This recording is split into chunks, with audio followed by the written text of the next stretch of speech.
रअनसल प्रदेश रायजोनि सीमा नायबिजिरनाया बे समाव जाफुंसारबाय। बर'फोरनि गेजेराव आलादा रायजो, बड'लेण्डनि अनगायै आलादा रायजो रअनसल बिग्राबो दं। नाथाय मोन्नैबो दाबिया दिनैसिम जाफुंसाराखै।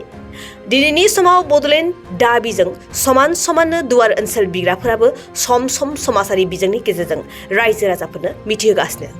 बेबायदिनो दिनैबो फिन रअनसल बिग्रा रअनसल जाना परिसंगम आफादगिरि पारमिनास नार्जारिया माखासे बाथ्रा फोसावदों। पारमिनास नार्जारिया बुंनाय बादिब्ला रअनसल प्रदेश रायजोनि थाखाय सीमा नायबिजिरनाया सोलिगासिनोमोन आरो बे नायबिजिरनाया दिनै जाफुंसारनायखौ मिथिहोदों। लोगोसेयैनो सीमानि मेप एबा रअनसलनि थाखाय रोखा जानाय मेपफोरखौ बावैनो फोसावनाय जासिगोन होननानै रायजो राजाफोरनो मिथिहोदों।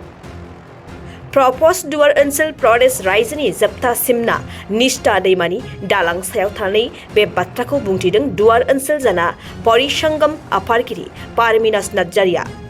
बेजों लोगोसेयैनो पारमिनास नार्जारिया मा फोरमायबावखो नोंथांमोना खोनासंना ला।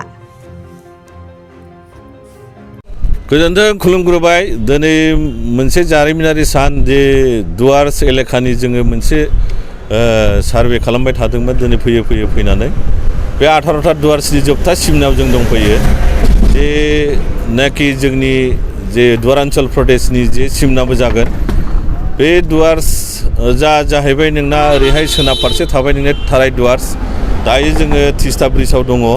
बेनो जोबथा 18था दुवार्सनि माने बर्डारा बेनो जायो। दा बेनिफ्राय लानानैनो जोङो सदिया फ्रन्टियार ट्रेकसिम जोङो मोनसे आलादा रायजो सोरजिनायनि जुनै जोङो प्रसार खालामबाय थादोंमोन। दा दिनै बे जिनिसा जाफुंबाय। नोंथांमोना लोगोसे थाबैनो बे मोनसे आउटलेटखौ मेपखौ बा नोङो ब्लुप्रिन्टखौहाय नोंथांमोना मोननो हासिगोन। दा बाथ्राया जाहैबाय ओरैहाय बे वेस्टार्न दुवार्सआवहाय बेंगल फारसेथिंहाय 11था दुवार्स दङ आरो जोंनि आसाम फारसे 7था दुवार्सफोर दङ।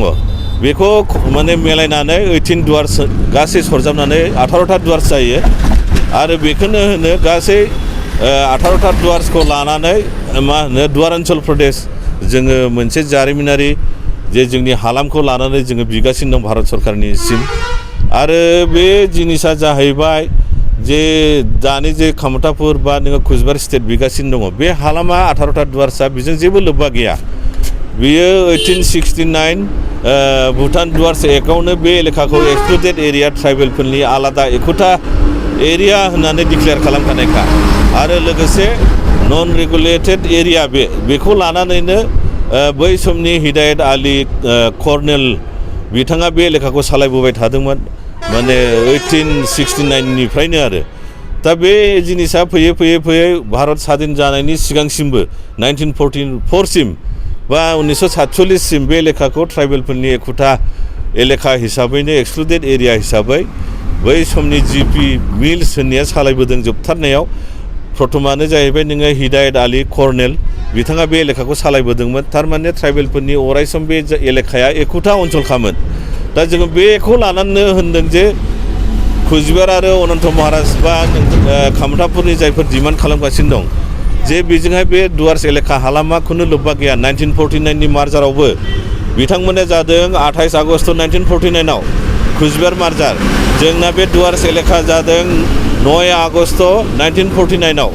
दा बे एलेखाया आलादा। दा ओंखायनो जोङो बुंदों जे कुचबिहारा जुदि बा खामथापुरा जुदि जानो थांगासिनो दङबा जोंनिबो बे समावनो बे एलेखाखौ लानानै आलादा रायजो भारत सरकारा दानानै होनांगौ। आरो लोगोसे जों खावलायदों जे भारत सरकारा जोंनि बे दुवार्सनि प्रतिनिधिफोरजोंहाय रायलायनांगौ थाबैनो। अन्यथा जोङो गणतान्त्रिक भाबै गोख्रों आन्दलन खालामगोन। मानोना जोङो बे एलेखाया जोङो मिथिगौ बा जोंनि जारिमिनाव लिरनाय दङ बियो गोदो गोदायनिफ्रायनो बे ट्राइबेलफोरनि मोनसे ओनसोलसो।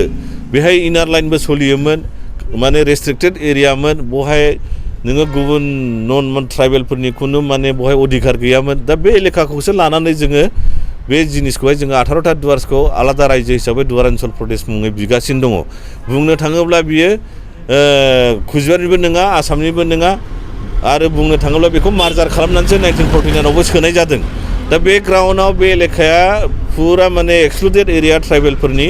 दा बे एलेखाखौ जेरैखियालाबो भारत सरकारा जुदि कुचबिहार खामथाफोरखौ मर्यादा होयोब्ला इउटि इउनियन टेरिटरि हिसाबै जोंनिखौबो फुल फ्लेजेड स्टेट जेरैखियालाबो बे समावनो मर्यादा होनांगौ बेखौ लानानै जोङो दिनै बेहाय फैबाय बेनो जाहैबाय जोंनि रअनसल प्रदेशनि जोबथा सिमना तिस्ता दै बिनिफ्राय लानानै जागोन सदिया फ्रन्टियार ट्रेकसिम बे गथै एलेखाखौ लानानै रअनसल प्रदेशआ जागोन धन्यबाद नोंथाङा सानाय सुनाय बेरामनि जेंनायाव गोग्लैदों नामा जुदि नोंथाङा सानाय सुनाय दंब्ला जिंगासिनांगौ गैया चिरां जिल्लानि बेंटल गेट साफागुरियाव दायो एसआइ निउर' थेरापि सेन्टार दंसै